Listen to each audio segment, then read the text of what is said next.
This is the Ryder and Lisa replay. Brought to you by Action Furnace. Fixed right or it's free.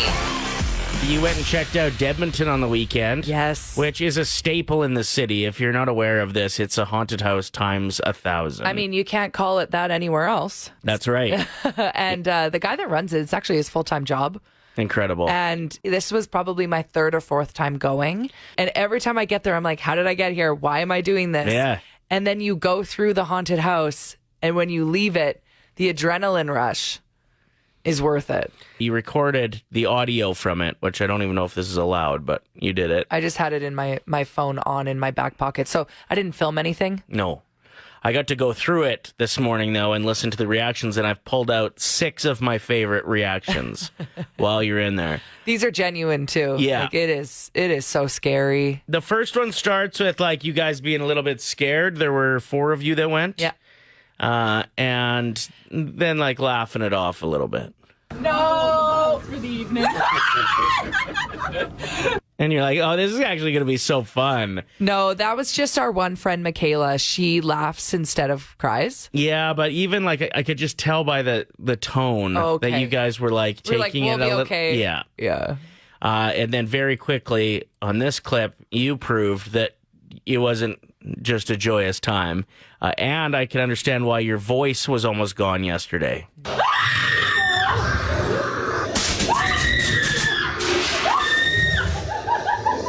Still some laughter. That goes away soon here. This is everybody in the group losing their voice.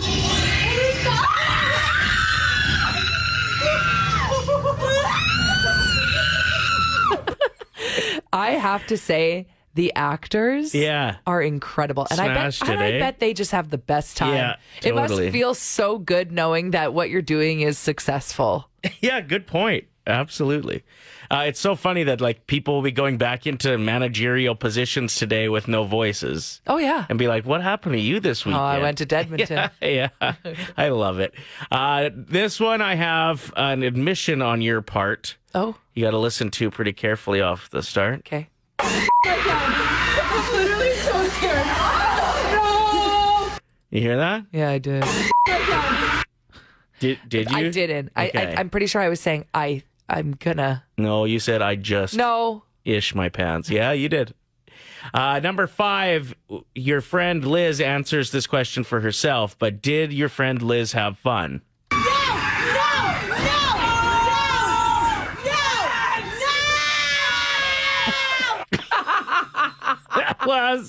Killed me this morning. Oh, yes. And then finally, this clip once again. This is from Lisa's experience at the VIP opening of Deadmonton. Yeah, it's on now, I think, right? Yeah. It starts this week. Is this, which I think just sums up the experience. Oh my god. Why isn't this over yet? No. People are right behind me, Lisa. Like, that sounds terrifying. There's one part, I don't want to give spoilers because it's funny. We were just talking about spoilers and how much we hate them earlier on our show. But if you're going, just know that Pennywise is going to be there. Yeah. That's all I'm going to say. Okay. If you're scared of it, good luck. Something. Good. Brought to you by the all-new Derek Dodge. Come join our family at DerekDodge.com. Play 107. A new mother posted a cleverly edited video dressing her son up. It's just like a goofy video that ended up going viral on her TikTok. Okay. As most people, like everyday normal people do.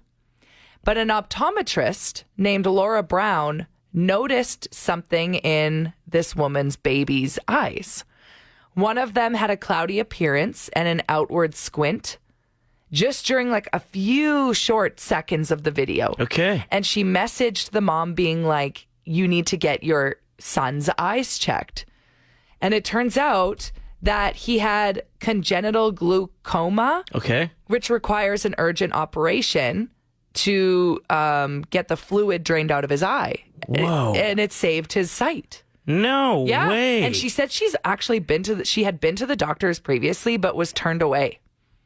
Incredible. So after getting this like solid advice from Yeah. someone who's a professional in the field, she was like, okay, I'm taking this seriously. And it saved her baby. Tell me something good. That reminds me a lot of that fan that was at the Seattle Kraken game last year and noticed a mole on the back of the assistant coach's neck and said, you need to get that checked.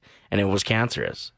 So, like, he's crediting her with saving his life, potentially. That's wild. Unbelievable. Yeah. My story is about a 10-year-old police dog who has retired earlier in the summer, but was handed a huge award, a lifesaver award, for saving 38 lives during the dog's 8-year career with the force. Whoa. And my favorite part about it is it got to go on its first vacation. See, this is what I always think about. When they retire and they don't have to be on duty anymore, don't you think they're like, what kind of life is this? Yeah. What do you mean? Well, the owner, who is the police officer that worked with the dog for the last 10 years, adopted the dog and has Cute. 2 other that are active, but says that Luna would definitely be working still if she had the choice, but that she really enjoyed the beach. Anyway, she won this prestigious award, which made the handler cry, who's now her owner, and just love stories like this. Police dogs are so awesome. Yeah. Tell me something good. Break it down. What shook down? When did you notice what happened? I've noticed it for a while, but I just chose to ignore it. Okay. Because I just assumed it was a bird running across The roof? The roof? Or branches, maybe? Yeah, for a while there was branches, but then those were trimmed, and then that sound went away. But the actual, like, the scattering of feet, I can still hear. And so I just thought nothing of it. But then it was over the weekend that I was like, okay, there's something in the attic. Mm-hmm. And it was near the vaulted ceilings. And it was aggressive. Like, it was like talons. Whatever's up there has nails. I'm just going to say that. And it stopped making sounds as soon as my dog Stanley barked because he heard something. And I'm assuming it was what was in the ceiling. But he's a simple-minded sweet angel, and he assumed it was someone at the door downstairs, so he ran downstairs barking. But it stopped the sound in the ceiling. And Right. I got a video of it, and I posted it on my Instagram story and said, let's play a round of what's living in Ryder's attic. It's interesting because there's lots of different answers. Yeah. So we want to give a little audio clip here. I don't know if it's going to do it justice. Well, you can still hear something up there Okay, for sure. listen to this and hit us up and let us know what you think is living up there.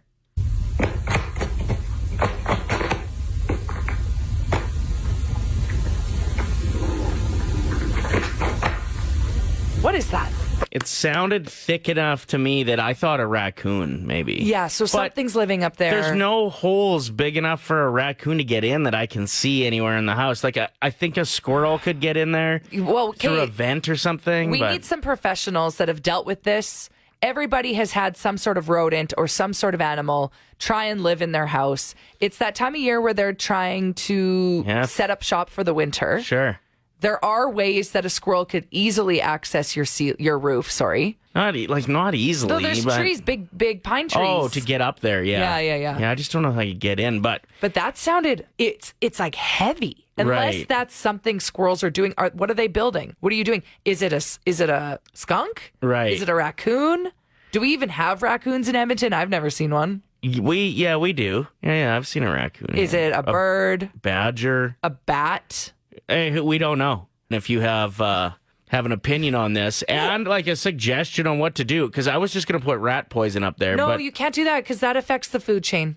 Because if it dies outside and something else eats it, then that has food. including that has- potentially one of our dogs. No, you just cannot. Yeah. Rat poison is not the answer. Never. But No. okay. A lot of people are telling you to just burn your house down.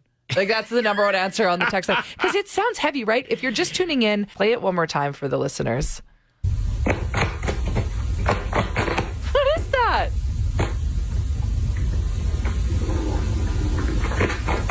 Why is it stomping around? It's like mad at its partner. Oh, you think there's like- more than one? Oh God. Yeah. Sam says, I bet it's a duck. One of my good friends got two different times in her bathroom vent. It's funny you say that because I had a neighbor reach out saying that their neighbor, so it's just someone down the way, had a duck in their fireplace. What? It fell down their fire pit, into their fire pit. I don't even see ducks around here. Never see a duck. Alyssa says she'd move into her mom's house. It is really creepy, especially when your 10-year-old daughter comes downstairs and she's like, It's moving again. I can hear something above me. Poor kid.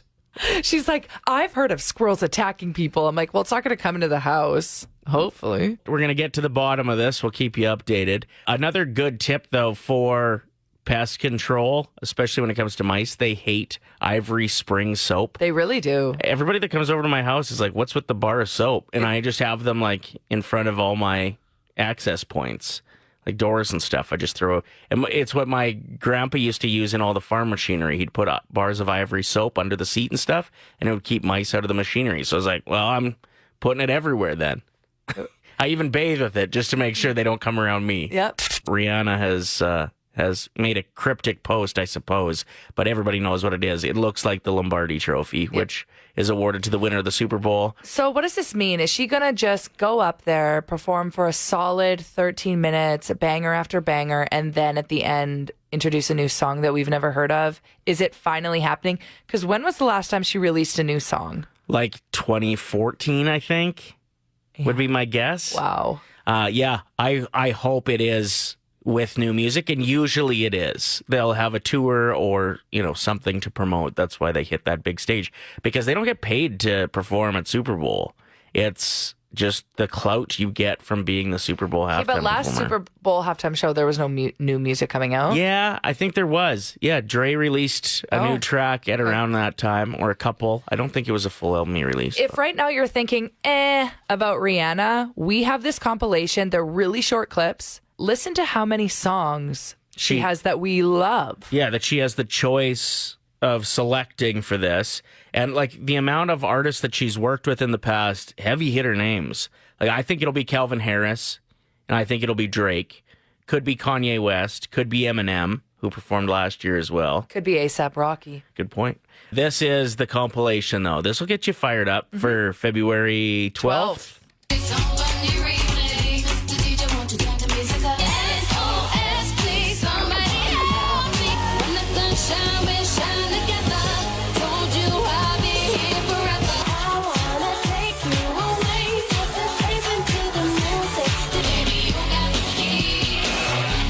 Shut up and drive. Hate that I love you so. Go on and take the back. Come here, boy, can you get it up? 6 stones may break my bones, but chains and whips excite me. Boy, I really wanna see if you can go downtown with a girl like me. Gonna make me feel like I'm the only girl in the world.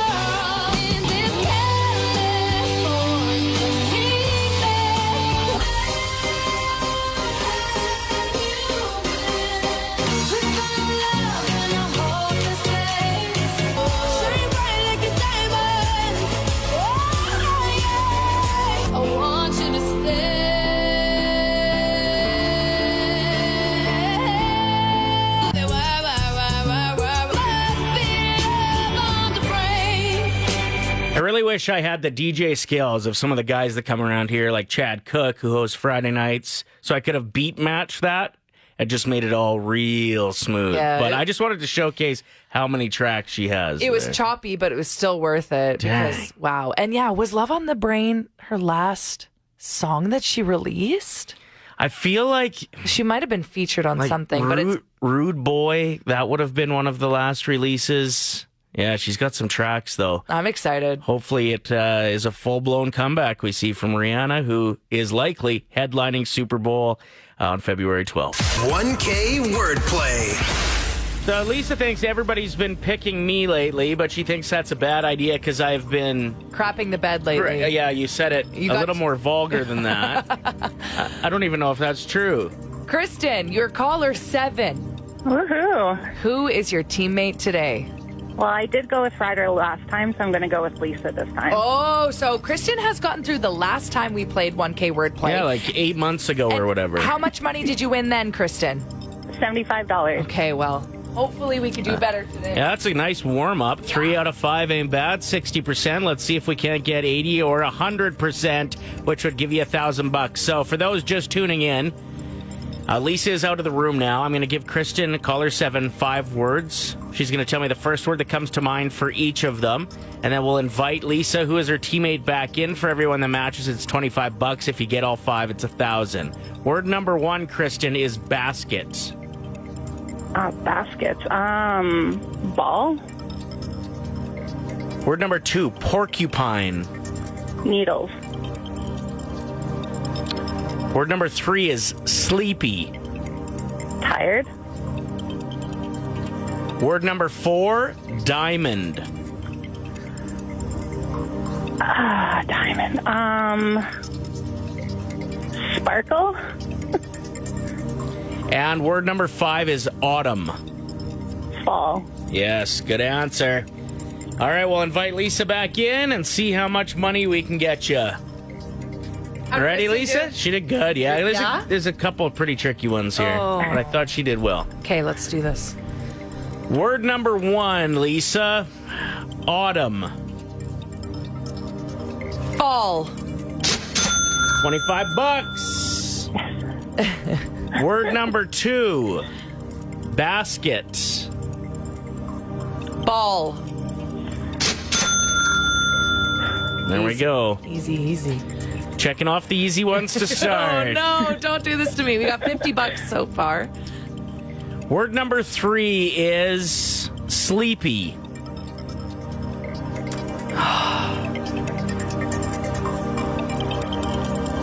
Bed. No, what is it? What was it? Tired. That's a good answer, too. Yeah, that is a good answer. What do you mean 2? Pumping your own tires low-key over there? Okay, so we got $50. Let's make it 75 here. Porcupine. Needle?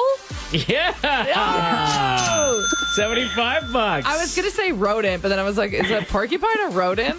I don't even know. And final word is diamond. Ring. Ooh, that's a good answer. She went with sparkle. That was my second guess. Sparkle is good. Okay, so $75. Matched her 75 from last time we played.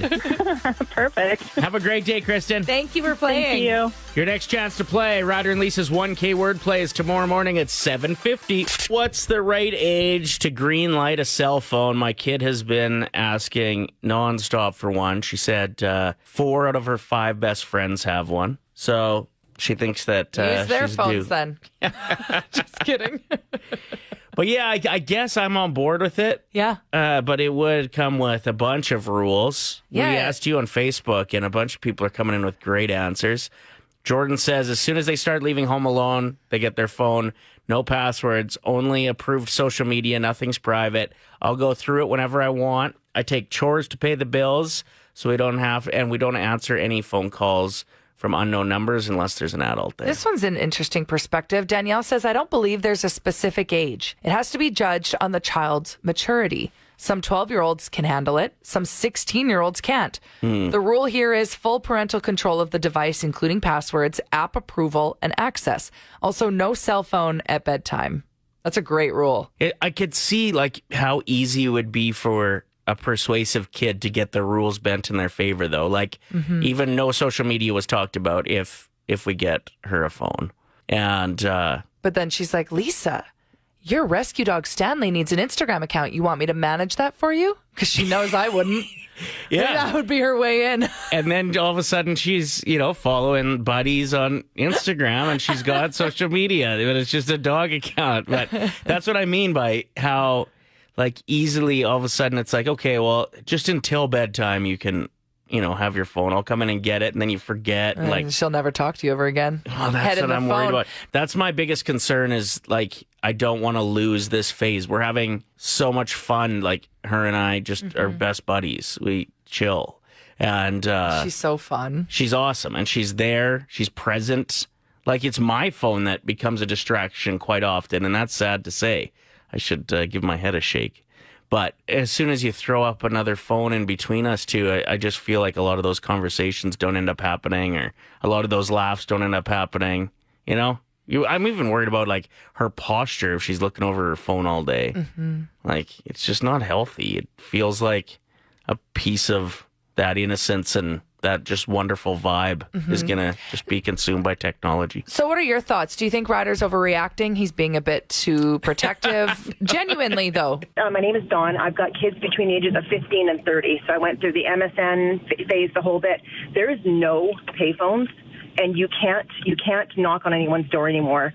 As soon as they start going out, even to the store by themselves, they need a cell phone. You can restrict it, all that stuff, but I'm really big on it. But if they're home, they don't need it. Like if they're under 12 and stuff like that, they really don't need the messenger that much or whatever. But you have to just monitor absolutely everything and just control everything. There's no privacy on a cell phone, and let them know that. And when you want to look at it, you're looking at it. And if they're talking to somebody, who you're talking to, it's not a friend. No, I need to know a name. I need to know who you're talking to. Right. And interrupt the phone call. You have to be really strict and protect your kids. Yeah. So, awesome. I love this perspective. Thank you, Dawn. Big time. All right. Take care. Have a great day. Cheers. Jeremy wrote in saying, we got our 9-year-old a cell phone. The biggest problem we're noticing is the inability to moderate their own screen time. She is always on her screen and is becoming very moody. My advice is to set boundaries with the amount of time they're allowed to be on it, at least until they learn to use it in moderation. There's more to life than technology. See, it's so tough to be that role model for your kids when us as adults are addicted to our phones. Yeah, 100%. Like, I notice myself, even when I have a day off or I'm on vacation, it's a routine. I will open my email and then I will open this. The email is always in there and I'm like, no, I'm not checking my emails today. Right. But it's a habit. It just becomes like second nature, which is very scary. Mm-hmm. Yeah, I had a moment yesterday where I think my daughter was bored and he just came up to me. I was watching football on the couch and she's like, do you want to go play catch? And I was just like, yeah, I'd love to. So we went and played catch. But if she had a cell phone, would that have happened? Probably wouldn't have been bored. She'd be texting a buddy or whatever. Yeah. And I would have just kept watching football and there's a moment lost. So yeah, it's a fine line, but we really appreciate all your opinions. We can take the conversation over to Facebook. Just search Play 107 YEG over there, and you'll be able to contribute and read other people's opinions if you're in the same boat as me. Yeah, absolutely. And completely at a loss as what to do with this.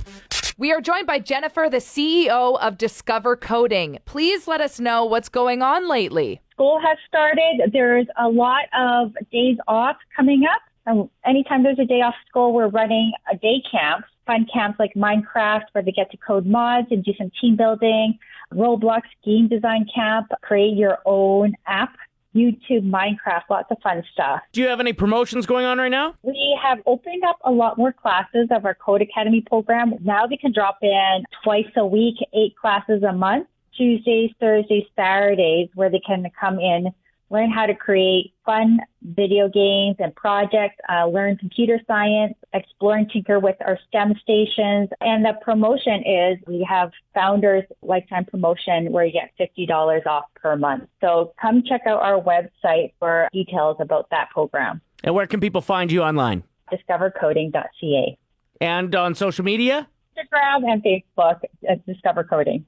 Awesome. And this is great for parents if they're like, oh, no, there's a PD day coming up. What am I going to do with my kids? I don't have a babysitter. We got a lot of friends that bring friends along. It's always fun to learn with friends, or, you go there to meet new friends with similar interests.